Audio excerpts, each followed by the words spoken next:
Bien, je vous propose d'ouvrir ce conseil municipal.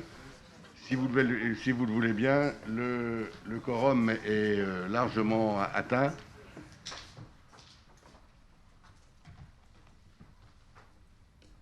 Nous allons commencer bien sûr par la désignation d'un secrétaire de séance.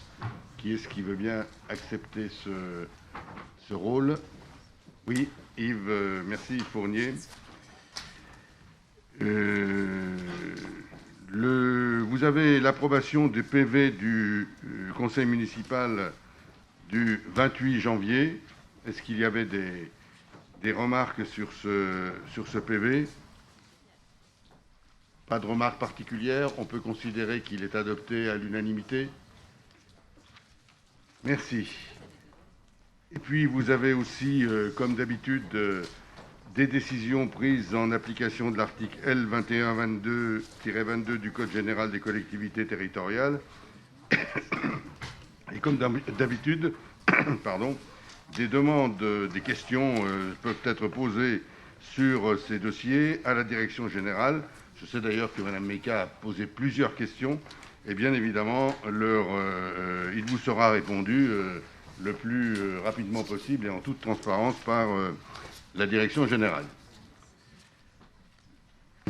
Je vous propose deux informations complémentaires. La première, deux communications. La première concerne le jeudi 11 mars. Vous savez que le jeudi 11 mars,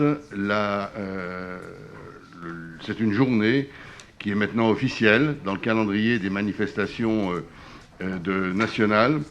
C'est la journée nationale d'hommage aux victimes de terrorisme. Je pense qu'il est important de maintenir et de manifester nos sentiments à l'occasion de cette journée.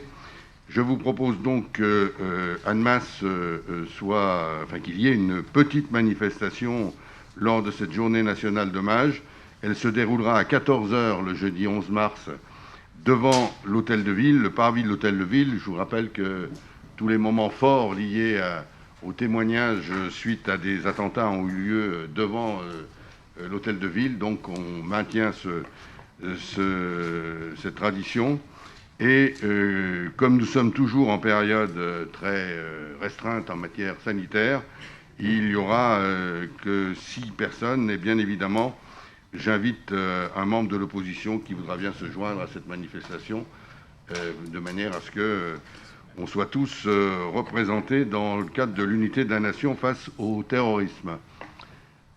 Voilà pour cet élément-là. Et puis, je sais que vous attendez souvent cette information. Vous savez qu'on a un centre de vaccination qui est mis en place, organisé matériellement par la ville et l'agglo, et évidemment géré au niveau médical par l'ARS. Alors où en sommes-nous? Jusqu'au 28 février, c'est-à-dire jusqu'à il y a quelques jours, il y avait 2 lignes de vaccination seulement qui fonctionnaient. C'est au rythme d'arrivée des vaccins, hein, évidemment, ce qui permettait de vacciner 360 personnes par semaine. 360 personnes, c'est ce qui a été fait, hein, il n'y a pas eu de rupture, et ça s'est fait de manière régulière. À partir du 1er mars, c'est-à-dire à partir de lundi, là ça a commencé lundi, 4 lignes de vaccination sont ouvertes. On a pu doubler le nombre de lignes, donc en ce moment on est capable, et c'est ce qui se passe, hein, de vacciner 720 personnes par semaine. Et comme on avait prévu très prochainement, il y aura 2 lignes de plus, c'est-à-dire qu'on passera à 6 lignes de vaccination, et aussi avec une journée complète le samedi. Aujourd'hui, le samedi, on s'arrête le samedi matin, ça ira jusqu'à 17h30, donc le samedi sera un jour plein pour la vaccination, ce qui permettra avec ces 6 lignes de passer à 1800 personnes vaccinées par semaine.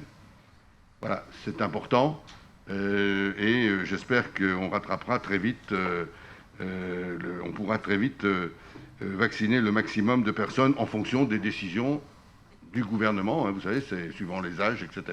Ça, c'est pas notre responsabilité. mais on suit. Je vous rappelle qu'Annemasse, le vaccin qui est inoculé, c'est le Pfizer, et ça devrait rester le Pfizer pour qu'il n'y ait pas de mélange de types de vaccins, notamment entre la première injection et la deuxième. Donc on devrait rester sur ces éléments-là.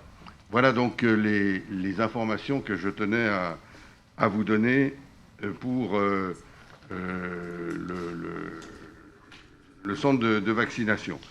Je voudrais vous rappeler aussi l'effort fait par l'agglo et par la ville, parce qu'on met du personnel à disposition, notamment du personnel administratif. On devrait, aujourd'hui, il y a 3 postes, et ça, on devrait passer à 4, et peut-être qu'on sera obligé de passer à 5. On espère bien un jour être remboursé. Voilà. Mais pour l'instant, la question, c'est que la vaccination se fasse de manière la plus massive possible. Voilà pour ces informations. Et nous pouvons passer tout de suite à l'ordre du jour.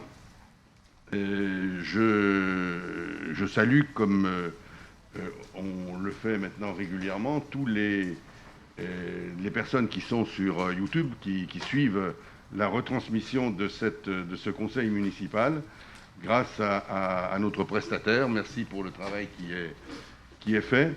Et puis, je voulais aussi saluer, mais ça vient de s'échapper des écrans, je voulais le travail que font notre service Parc et Jardin, où évidemment ils ne le font pas ici, mais on le retrouve dans le décor de la salle normale du conseil municipal, et elle est projetée, cette décoration florale est projetée au niveau des écrans de cette salle.